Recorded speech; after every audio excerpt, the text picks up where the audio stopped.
I am 91 years old, and I am sitting in my kitchen right now, the same kitchen where my grandmother taught me how to feed a family on almost nothing. The walls still remember the smell of cornmeal and rendered lard.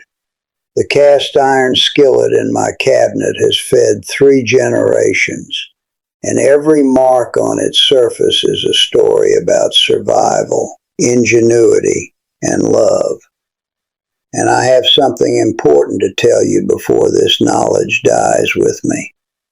I have something important to tell you before we forget entirely how to take care of ourselves and our families when the world gets hard again. Because it always gets hard again. And the women who came before us knew something that we have spent the last 70 years trying to remember. They knew how to build abundance out of almost nothing. They knew how to turn 3 simple ingredients into a meal that could hold a family together through the darkest winters. And I watched those meals disappear. I watched my own daughter throw away the knowledge that her mother had given her. I watched supermarkets convince an entire nation that cooking from scratch was too complicated, too time-consuming, too poor. And I never forgave myself for not fighting harder to keep those recipes alive. But I am fighting now. The food industry spent 70 years convincing us that convenience was worth the price. In 1953, they hired home economists whose entire job was to tell American women that cooking from scratch was impossible. They published fake recipes in women's magazines. They sponsored radio programs. They wrote columns under fake names, and it worked. Within a decade, women who had been making meals from 3 ingredients started buying cream of mushroom soup in cans. The knowledge their mothers had died with them. The cans lived on. The beans and salt pork still cost less. They still taste better. The industry just needed us to forget. But I remember. And I am going to tell you about 30 meals that fed my family, fed my neighbors, fed entire communities through the Great Depression and 2 world wars. Let me start with milk toast. When I was a child, when money was so tight that my mother had to choose between milk and bread, my grandmother made what we call milk toast. Just bread, milk, butter. That was it. But what she did with those 3 ingredients was magic. She tore up thick slices of yesterday's bread into a bowl, poured hot milk over it, added a pat of butter, and called it supper. It sounds like nothing. It sounds like poverty on a plate. But that meal was a hug from the inside. It was warm and filling, and it tasted like someone loved you enough to make sure you would not go to bed hungry. That meal appeared on tables from Tennessee to Oregon during the Depression. Families were ashamed to admit they ate it, but those families lived warm and full and grateful. I learned something that day that stayed with me my whole life. The best meals are not the ones that cost the most. The best meals are the ones made with intention, with care, with the knowledge that you are feeding someone you love. When I grew up and had children of my own, I made milk toast for them when times got tight. And you know what? My children remember it. Not as a sign of poverty, but as proof that their mother knew how to keep them safe. Cornmeal mush is the meal I remember most. This is what my grandmother made every single morning when I was young. Water, cornmeal, salt. That was it. She stirred it slow in a heavy iron pot, dragging the wooden spoon through thickening yellow porridge until it pulled away clean from the sides. That sound. that scraping sound of wood on cast iron. I can still hear it in my sleep. She poured it into a loaf pan, cooled it overnight, then sliced it thick and fried it in whatever grease was left from breakfast. The outside crisped gold. The inside stayed soft and dense, soaking up sorghum syrup or cane syrup. In the rural South, a pound of cornmeal cost 3 cents and fed a family of 5 for 2 days. Today we call it polenta and charge $15 a plate. My grandmother called it breakfast and it was free. Dried apple stack cake kept my family alive through the winters when the well froze solid. Dried apples, flour, lard, that is all. Apples were dried in summer and stored in cloth sacks in the root cellar. When winter came, when it was so cold you had to break ice in the water bucket before dawn, my grandmother would take those dried apples and reconstitute them, stew them into a thick spiced filling. Then she would make thin rounds of flour and lard pastry, bake them like cookies, and stack them with the apple filling between each layer. This cake required no refrigeration. It required no sugar beyond what the apples held. It kept for 2 weeks. It fed everyone who came through the door. Fried green tomatoes were a survival trick. Every garden had tomatoes that would not ripen before the first frost. You did not waste them.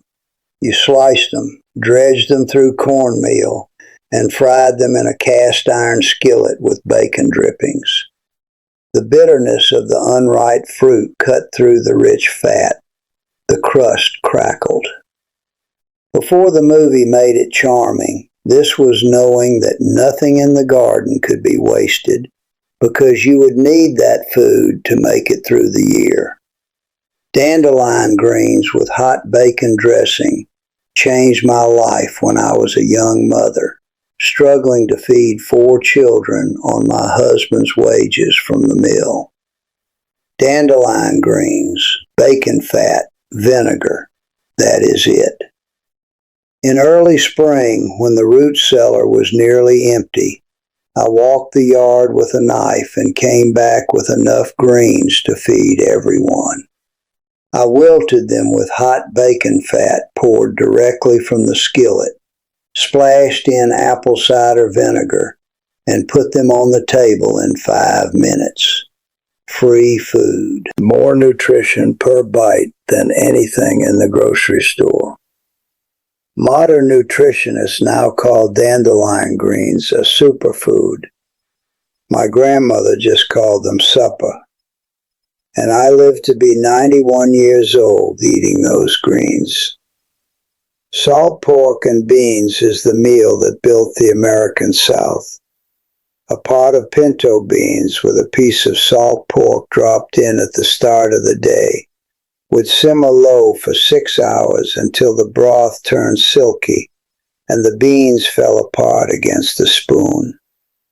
The salt pork gave everything it had, flavoring the entire pot for less than 8 cents in 1935. Served with cornbread to soak up the pot liquor, it was one of the most nutritionally complete meals a poor family could eat. Coal mining towns in Kentucky, sharecropper cabins in Mississippi, immigrant kitchens in Chicago. This pot was everywhere. In 2017, researchers at the University of Georgia analyzed the nutritional profile of traditional Depression-era meals. Their findings were startling. Pinto beans cooked with salt pork and eaten with cornbread covered nearly all daily protein, fiber, iron, calcium, and caloric requirements for an adult male doing heavy labor for less than a dime a serving. My grandmother was not feeding her family poorly. She was feeding them right. Potato pancakes were the immigrant kitchen's answer to waste. Potatoes, flour, salt. My grandmother grated raw potatoes straight into a bowl, squeezed out the starch water, mixed in a handful of flour and salt, and fried them flat in a hot pan. They came out crispy at the edges, tender in the center, with a savory potato flavor that needed nothing else. Polish grandmothers, German grandmothers, Jewish grandmothers called them lots and made them every Hanukkah. The same 3 ingredients, the same cast iron pan, the same genius. I make them still. My great-granddaughter came to me last month and asked how I stay so healthy. I made her potato pancakes for breakfast. She ate 3. She has not stopped thinking about them. Hoover Stew was named after the president nobody blamed nicely for the Depression. Macaroni, canned tomatoes, hot dogs. You boiled macaroni, opened a can of tomatoes, sliced in some hot dogs if you had them, and let it all simmer together. Relief kitchens across New York and Chicago serve versions of this to thousands of families a day through the worst years of the 1930s.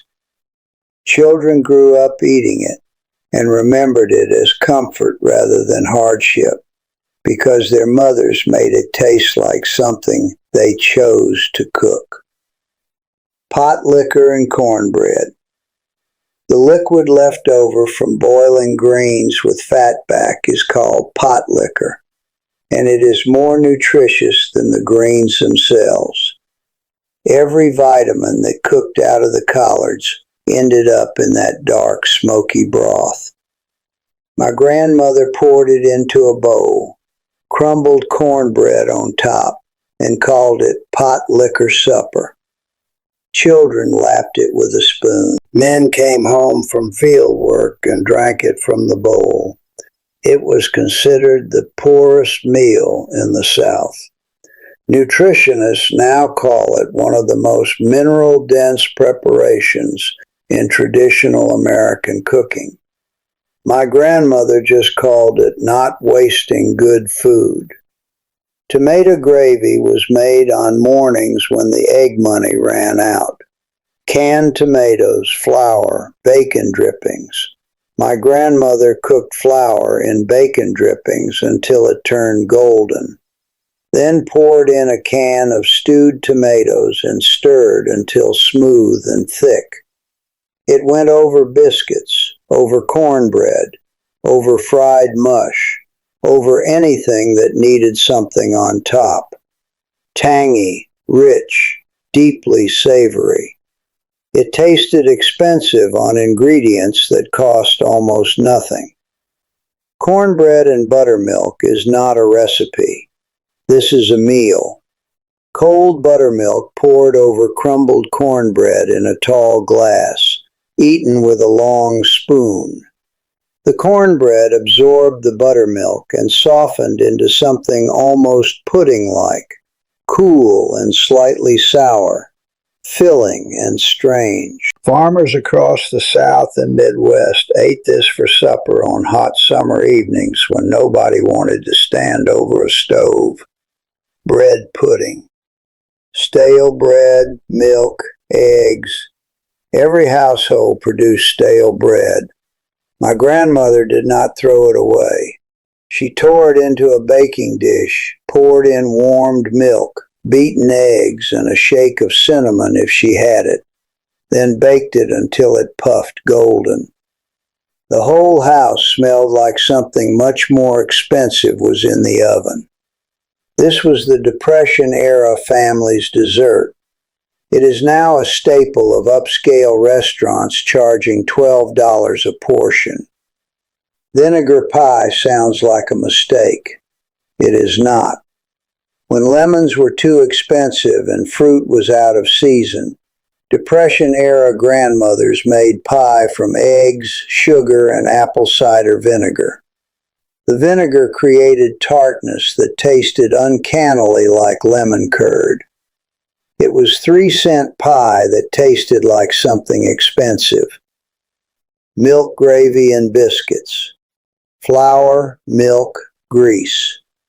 This is the holy trinity of Southern poverty food. My grandmother could make this entire meal in 20 minutes with no refrigeration, no fresh vegetables, and nothing but pantry staples. It was breakfast on the coldest mornings. It was proof that 3 ingredients managed correctly could produce something that tasted like abundance on a morning that felt like nothing but lack. Pinto beans and cornbread is the meal, the one that defines an entire region and an entire era. Across Appalachia, across the rural South, across every coal camp and tobacco farm in America, this pot was on somebody's stove every single day for 100 years. Families who ate this lived long lives. Families who were ashamed of it got sick eating the things that replaced it. I am 91 years old and I have watched the world change. But I have also watched young people, tired and broke and hungry for something real, start asking their grandmothers about the old meals. I have watched them discover that these 3-ingredient meals taste better than anything they can buy. I have watched them realize that the knowledge we threw away was not primitive or poor. It was genius. Try one this week. Just one. Make the bean soup with a ham bone on a Sunday. Make milk gravy from pan drippings and pour it over biscuits. These were not survival meals. They were the result of women who understood their ingredients completely, who wasted nothing, who fed more people than they should have been able to feed on less than they should have needed. Please, subscribe to this channel. Keep this old wisdom alive. Tell me which one your grandmother made. Tell me that 3 generations from now, someone will still be frying cornmeal mush on a Sunday morning and thinking of their grandmother and knowing without any doubt that they are loved. That is all I have ever wanted. That is the real recipe. That is the real magic. And it was always ours.